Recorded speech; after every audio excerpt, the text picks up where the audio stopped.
নৌকা, তোর এত বড় সাহস, তুই আমার মেয়ে হয়ে একটা বিবাহিত ছেলেকে বিয়ে করলি? বাবা এ কি করলে? চলে আয় নৌকা। আমার বিয়োগ, বিয়োগ, বিয়োগ। তুমি আমাকে ছেড়ে চলে গেলে আমার সন্তানের কি হবে? কেঁদো না, ওঠো, তুমি প্রেগনেন্ট, তোমার সন্তানের ক্ষতি হবে। হোক ক্ষতি, আমার স্বামী যদি না থাকে কি হবে এই সন্তান বেঁচে থেকে? আমি হব তোমার সন্তানের বাবা। একটা পতিব্রতা স্ত্রীকে তোমার এই কথা বলতে লজ্জা করলো না? পতিব্রতা? দেখো, তোমার স্বামী টোপর পরে আমার বোনকে বিয়ে করেছিল। ও বিবাহিত বলে আমার বাবা ওকে গুলি করে মেরেছে। ও বিয়ে করেছিল? সেই জন্যই তো বলছি, একটা নোংরা লোকের স্মরণে সারা জীবনটা নষ্ট না করে আমাকে বিয়ে করো।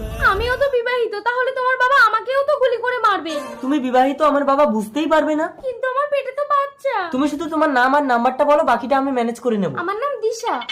বাবা, আজ আমি বিয়ে করব। সে তো ভালো কথা, নিবিড়, তুই আমার একমাত্র ছেলে, চল।